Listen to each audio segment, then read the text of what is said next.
PMDD shaped my life for 17 years before I could name it. I spent those years searching for answers, questioning my sanity, and desperately seeking treatments that actually worked. My painful journey had an unexpected twist. Helping others heal from PMDD became my life's purpose.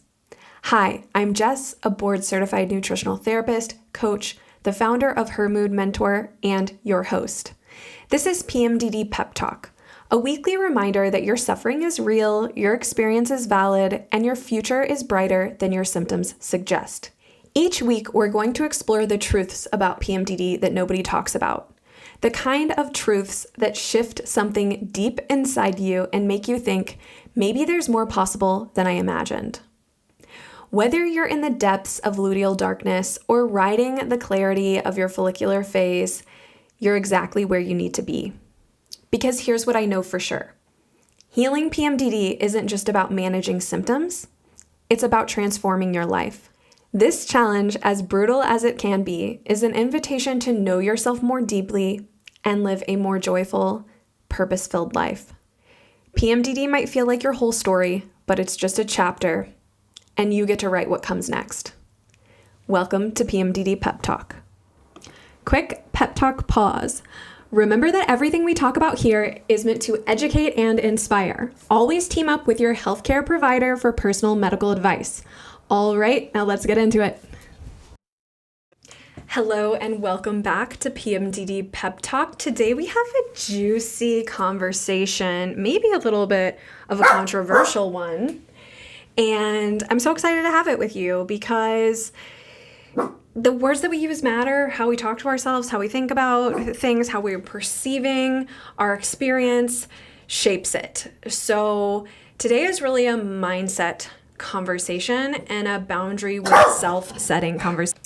Okay, little Pim, my tiny little poodle, has a lot to say about this topic if you can hear her barking in the background.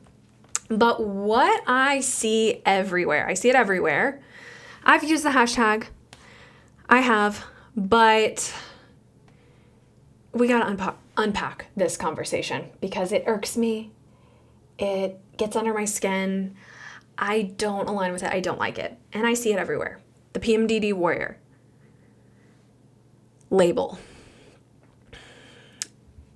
The language that's used around fighting your symptoms, battling your symptoms, mounting a defense, you against your body. And I get it. When you're suffering, it can feel like you're at war with your body, with your symptom, with yourself. But what if I told you that this warrior mentality is actually hindering your healing process, potentially even making your symptoms worse? Because there's a paradox. The more you fight the more you're fighting your body, the more your body is going to fight back. And your body isn't fighting you. We have to reframe our perception to understand what's really happening with our symptoms. So today we're unpacking why this whole PMDD warrior trend and positioning yourself as a warrior against PMDD might be the very thing holding you back from healing. And when I'm talking about healing, I'm not talking about curing. I'm not talking about disappearing your symptoms, okay? I'm talking about reducing and better managing your symptoms, becoming more whole with your experience, because believe it or not, you do not want to disappear your symptoms. Your symptoms are communication, which we're going to be unpacking here. So I want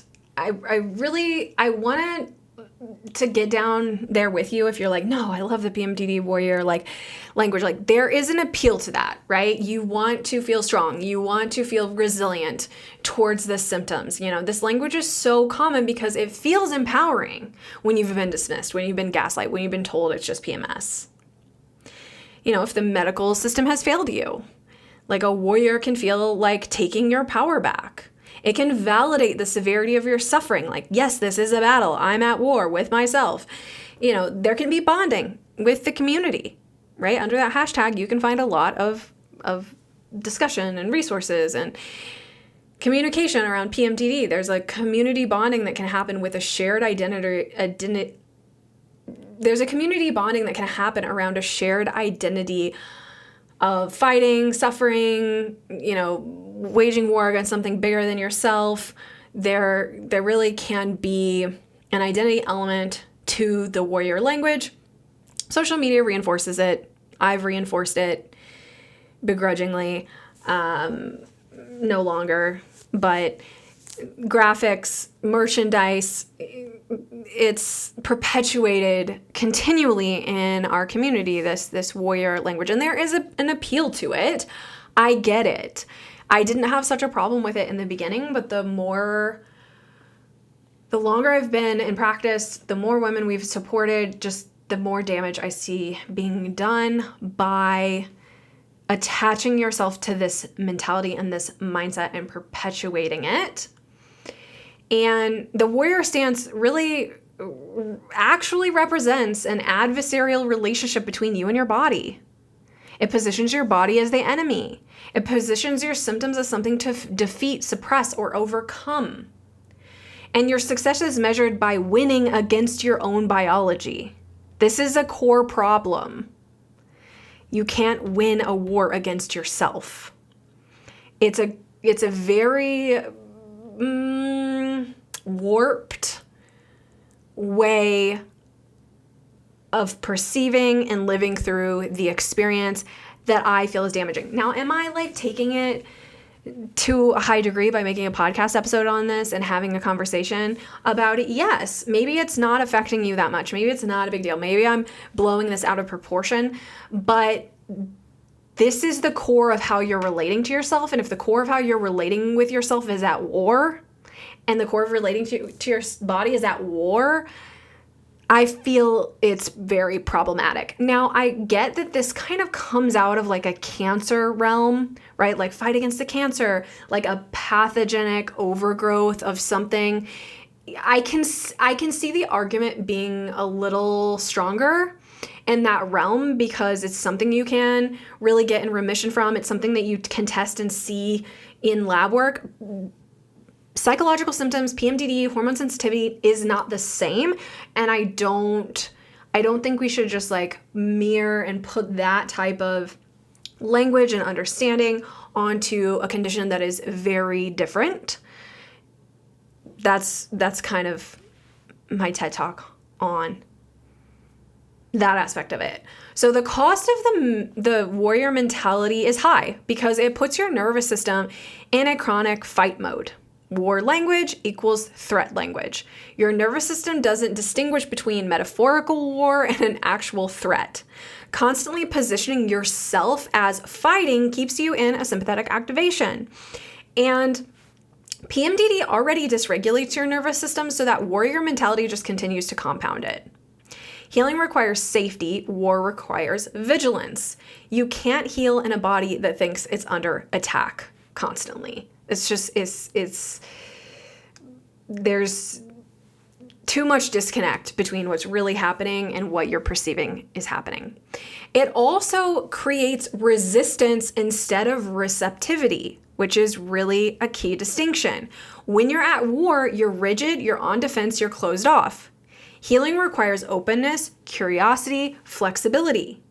You're going to miss important information about your body that it's trying to communicate through the symptoms by being at war. You're pushing through instead of listening. You're disassociating. You're pushing down instead of getting curious and understanding what the symptoms are trying to tell you. For example, forcing an intense workout when you're highly depleted or in your luteal phase and you're so dysregulated because I won't let PMDD win, versus honoring your body's need for gentler movement. This is like an example of, yes, sometimes we do need to push through and sometimes we do need to listen to the body. But if we're at war, it's going to make it a lot harder for us to see those signals and listen to them and respond versus seeing everything with resistance, with needing a pushback. Something else that happens here is it separates you from your body. The warrior stance is you versus your body. This creates an internal fragmentation. This perpetuates automatic negative thoughts like my body is betraying me. It's, I'm a victim to my body. I'm a victim to these symptoms. These automatic negative thoughts, this type of perception is not helping you heal. Healing PMDD requires integration, not separation. You can't be at war with a part of yourself and expect wholeness. Healing, the etiology of healing is to become whole with the experience. When we talk about healing instead of dealing with symptoms, we are not talking about curing. We are not talking about disappearing your symptoms. Again, I can say this over and over, and I will forever, because I want you to get it into your body and I want you to start to know it in your body versus just hearing it and knowing it in your head. You don't want to disappear the symptoms. Yes, you want to reduce and manage the symptoms, but the symptoms are not the problem. The symptoms are not an attack. The symptoms are a communication. And you can't be at war with yourself and become whole. Healing literally means to become whole with the experience. So the truth is, your body isn't the enemy. These symptoms aren't the enemy. They're the message. Another thing that happens with this warrior mentality and the cost of the warrior stance or belief that you will be suffering because of, if you continue to perpetuate these beliefs in this mentality, it's going to continue to perpetuate shame and self-blame. If you're a warrior and you're still symptomatic, you must not be fighting hard enough, right? It creates moral judgment around symptoms. I should be stronger.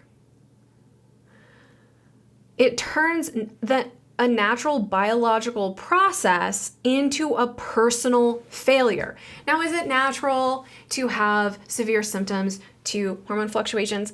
No, but the cycle is a natural biological process, the reaction that your body is having to it, not exactly healthy or natural per se, but it starts to become a personality flaw, like a fundamental personal failure when you can't change this experience for yourself. It also ignores true systemic factors: toxin exposure, stress, underlying infections, history of trauma, nervous system dysregulation, low nutrient status, on and on and on, getting into those symptom drivers that we assess in your introductory session, your symptom assessment, when we're looking at that 320 question symptom assessment to see what is driving your symptoms to be as bad as they are. It's ignoring all of that because it's perpetuating this shame and blame that you're at war, you're fighting, you're not fighting hard enough, you're not strong enough to, wage this defense against yourself. And when you lose the battle, you have a bad cycle, you feel like you've failed. So see how this whole, one simple hashtag, PMDD warrior, one simple way of thinking about the symptoms really can have so much underneath it that is holding you back from healing. We talked about this a little bit where it's ignoring the root cause factors, but the warrior language completely ignores root causes. It focuses on defeating the enemy, not understanding the symptoms. The enemy are your symptoms, and you're focused on defeating them rather than understanding what they're trying to communicate. This leads to symptom suppression rather than investigation of what's driving the symptoms. You also miss the whole why. There's no why question. Why is my body responding this way to hormone fluctuations? What is causing the severity of these symptoms? Why are these symptoms lasting for so long? No answers are coming through the warrior language. It bypasses the deeper work that's required. Nervous system work, trauma work, inflammation work, mindset work, like we're talking about here, on and on and on. You can't fight your way to healing. It also, this is kind of controversial maybe, but I do think it reinforces a very male medical model that we have been raised underneath. Right? It's the same type of system that has ignored women's pain for so long, right? telling us to fight our own bodies, telling us we're overreacting, telling us, we're just hysterical.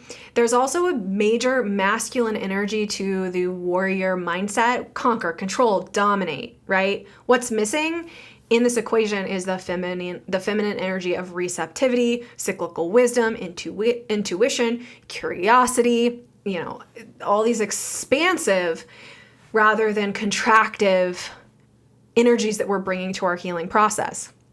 Your cycle and your symptoms aren't a problem to solve or a war to wage against. They're information to integrate. So pathologizing through using warrior language, it's just not helpful. It's just not helpful. I don't think it's helpful. If it's helpful for you, great. But I hope that through this conversation, you may see some light of where are some holes in this mindset and this perception of the symptoms, and what is it doing for you potentially on a deeper level to continue to perpetuate this mentality against your body. Your body is trying to communicate to you. Symptoms are messages. They're not the enemy. Every single symptom can be tied back to body system function, low nutrient status, a variety of things. These are the body's alarm system, these symptoms. So what, instead of fighting the alarm, you investigate what it's alerting you to, right? When our check engine light comes into our car, we don't smash the dashboard and get angry and go to war with it. We ask questions. We get the manual out. We see, what does this mean? We take it to a specialist. We see, what is this check engine light on for? What is it communicating that needs to be shifted? So, to give more specific examples, right? If inflammation is a major driver, there could be something in your diet or environment that's triggering you. If rage is a major driver, we need to look at blood sugar regulation. We need to look at boundary setting. We need to look at your sleep habits and hygiene. We have an entire series on Instagram that's linking symptoms to potential drivers. So you can go into that series and you can look at, okay, if I'm having this symptom, what are some things that my body could be trying to communicate to me through this symptom?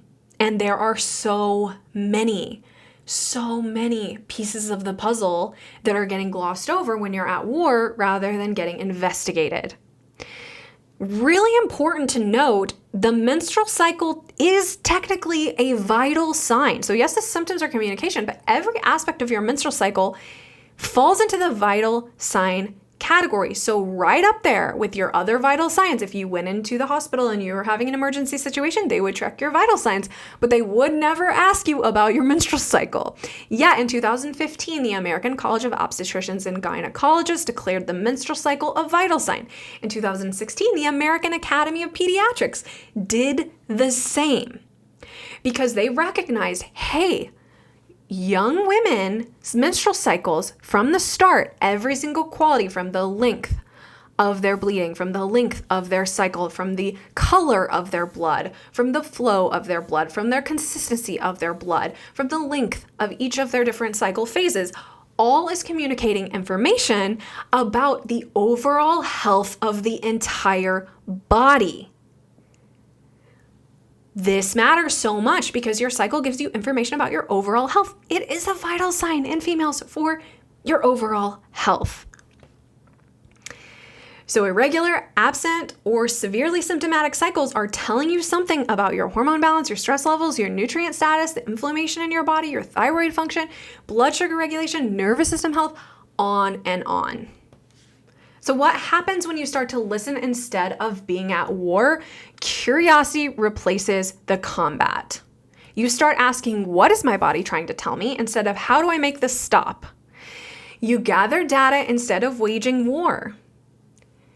An example of this that plays out is, it's so magical. This has been one of the biggest healing shifts in my journey. When instead of turning to myself and against myself, and feeling broken and hopeless and fundamentally flawed, those thoughts never enter my mind anymore. You know what enters? my rage symptoms were increased this month. What was different? Did I have more stress? Was my sleep patterns interrupted? Did I have more caffeine? What was my blood sugar regulation like? What was my hydration like? What was my mineral intake like? I'm doing a screening mentally. Never am I going against myself, who I am as a person, what I'm capable of. This is a massive shift for a PMDD brain where all you do is hate yourself, want to delete yourself, feel guilt and shame for yourself, for your symptoms, for your reactions to them. And this warrior mentality underpins that whole route of perception. So breaking that and changing that and understanding what their symptoms really are, and that they're breadcrumbs leading you towards what's actually driving your symptoms and how to reduce and better manage them, this shifts massively. No longer are you a warrior against your body. You're a witness to your healing. You're an active participant in actualizing the best version of yourself because you're no longer going against yourself and you're actually able to make progress and feel better and see true symptom reduction and management, which comes with true improvement in your quality of life. You become an observer. You're not a combatant. You become curious, not judgmental. You move into a collaborative relationship with your body, not an adversarial one. Your body and you become on the same team working together to figure this out. You're acknowledging your suffering without identifying as a warrior against it. Language shifts matter. Instead of fighting your PMDD, try understanding your symptoms, supporting your body through hormonal shifts. Instead of being a PMDD warrior, try being a PMDD navigator, a PMDD healer, someone living cyclically. Instead of battling your symptoms, try listening to your body's messages. Instead of I won't let PMDD win, try I'm learning what my body needs. Instead of my body is betraying me, try my body is asking for something different. So we want to move into embodiment over combat. Coming back into your body, connecting with your body instead of fighting against it. Somatic practices are huge here. Being able to feel sensations and meet your body's needs without judgment. We have to build interoception, which is going to be really a lot harder for those of you who've been detached and disassociated, for those of you like me who are on the neurodivergent spectrum, who are going to struggle with rebuilding a connection to interoception. This is a fancy word for being connected to your body's signals and meeting them, right? To embody, we also need other practices like breath work, movement, massage, rest, nervous system regulation, techniques. But the ultimate goal is safety over victory. Compassion over conquest. How you talk about yourself and your symptoms matter. Self-compassion, research shows that it supports healing. Self-criticism does not. This is hard and I'm doing my best is very different than I need to fight harder, right? Treating your body like you treat a scared, suffering child, not treating it like the enemy, is the shift that we need to make here. We talk about this a lot in PMDD rehab where we're parenting. We're moving into more of a parental role rather than an adversarial warrior role against our symptoms in our body. We really want integration over opposition. We want to start seeing you as a whole person, not a fragmented me versus my PMDD self.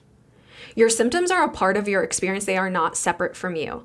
This requires shadow work. Like, what are your symptoms revealing about your unmet needs, unprocessed emotions, unsustainable patterns? This requires a major reframe.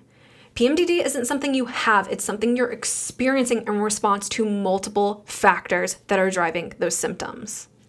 We want to help you really step into cyclical living in order to work with your hormonal rhythms rather than against them. We want you to start expecting different things from yourself in different cycle phases, because if you're holding the same expectation for yourself every cycle phase, you will be disappointed. That's not how the female body works. There's an ebb and flow, and we want to lean into that rather than push against it. We have to honor that ebb and flow rather than demand a consistency that's not aligned with our female biology. We also have to break the luteal phase is the bad phase. It's actually a very important, vulnerable, introspective, can be magical phase.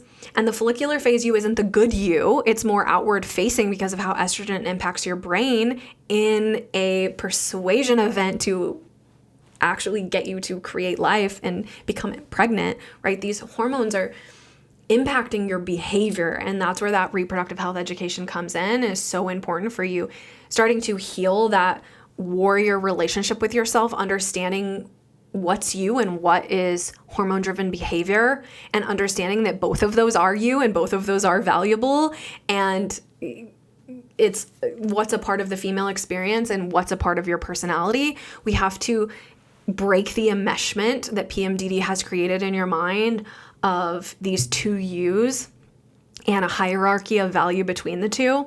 So what actually supports healing is creating safety over strength. Your nervous system needs to feel safe in order to heal, which it cannot do if you're at war. We need to lean into co-regulation and creating safety and connection with others. We have to address our environment. We have to create predictability in our routines.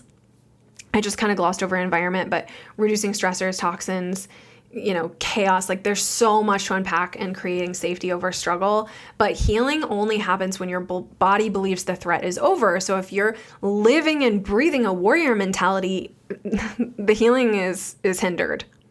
We have to, again, foster curiosity over control. We have to investigate versus suppress. We have to do root cause exploration with our symptom assessment, our specialized lab testing, our review of your symptom mapping data, your pattern of presentation. All of that needs to be targeted, assessed, and really uncovered. And working with practitioners who see you as a whole person and see your symptoms as a whole system rather than going in and cherry picking things. The whole body is connected. The whole body needs to be addressed together. We need acceptance over avoidance, and we really need collaboration over conquest. So I am being repetitive here with some of this, but I want to really dig in and really have you walking away from this episode understanding how we need to create space for change. And when you're using all your energy fighting the reality that you're living in, you cannot do that. When you're viewing medical interventions or protocols as weapons instead of support, you cannot do that. We need to be asking what you need, not how do I fix this? We have to work on integration of all aspects. And I get it. Like there can be some potential pushback. You can say, but I do have to fight. No one else will advocate for me. But there's a difference between advocating for yourself and being at war with your body. You can fight for a diagnosis, for treatment, for respect in medical settings. But you could even fight systemic issues with a lack of research, a dismissal of women's pain, like barriers in insurance. But don't internalize that fight as a battle against your own biology. We want to direct your warrior energy outward at systems, not inward at your body. Now you might be like, Jess, this just feels like toxic positivity, but this isn't pretending that everything is fine. Witnessing and curiosity includes witnessing the pang, the anger, the despair, what's actually happening, calling it out, being present with it, right? Integrating it. You can acknowledge how hard this is without positioning yourself at war. The suffering is real with PMDD. But the warrior stance just adds another layer of suffering on top. And maybe you'll say, well, the warrior identity, it helps me feel strong. You can be strong without being at war. Strength often looks like softening, surrendering, asking for help, listening. True power comes from integration, not constantly being in combat. You're in fight or flight enough. Like, we do not need more of that. You do not need to fight yourself to prove that you're strong. You might say, well, but some days it really feels like a battle. Feelings are valid. And you get to choose your identity. You can feel like you're in a battle without adopting a warrior mentality. And slowly you want to shift feeling like you're in a battle to a different type of perception, a curiosity perception. Right? I'm having a hard day is different than I'm a warrior in an ongoing war. One allows for change, the other locks you into a perpetual flight state. So some practical exercises to reframe this warrior mentality that is likely holding you back is noticing your language. Pay attention to the language and the metaphors that you use when you're talking about yourself and your symptoms. Get curious. What would change if you saw your body as an ally rather than being a victim to the symptoms, or being against it? Start asking different questions. Instead of how do I beat this, ask what is this teaching me? Instead of why is my body doing this to me, ask what does my body need from me? And then using embodiment practices, getting present with yourself, placing the hands on the body, doing somatic exercises, really bringing consciousness to the mindset shift that your body is not the enemy. The body is actually trying to help you survive by communicating that something is wrong and needs attention. Communicating safety back to the body that feels unsafe is the move, not fighting against it more. We need to be compassionate when symptoms arise. We need to pause. We need to be with them. We need to breathe. We need to get curious. We need to ask what is needed. It's not about fixing, it's about connecting. So to close this out, the warrior mentality, it might have helped you feel validated, but I'm really going to encourage you that it's time to evolve beyond that. You don't need to be at war with your body to heal, to be taken seriously, to change your symptom experience. Your body is not the enemy. Your symptoms are not the enemy. They are information. And your cycle is a vital sign. Healing requires safety, curiosity, and integration, not combat. So the challenge here is to notice one moment this week where you catch yourself in warrior language mentality or perception and reframe it into a curiosity witness state. You are not broken. You are not at war. You are a woman experiencing something difficult, and you deserve compassion, especially from yourself. Because if you're not going to give it to yourself, how are you going to advocate for that? How are you going to access that? How are you going to really accept that from outside of yourself? I'm going to link below the research around the American College of Obstetricians and Gynecologists stating the menstrual cycle is a vital sign, the research around the American Academy of Pediatrics rating the menstrual cycle as a vital sign. I'm also going to link a couple of other episodes on what healing PMDD actually looks like, where we really get into the difference between curing and healing and how you don't actually want to disappear your symptoms. It's so important. So find those linked below if you want to dive in more. And then I would love to hear from you what you think about this episode. If you've ever put this much thought into the warrior mentality, you know I've spent a lot of time thinking about this and being irked by it and reframing my own mentality and understanding. And this is a huge part of what we do in our program, helping you rewrite these perceptions and shift your relationship with your body, yourself, and your symptoms, which is key to healing, key to long-term symptom reduction and management, and really key to improving your quality of life with these symptoms. Thanks for being here and having this conversation with me. I'm so curious to hear what you think.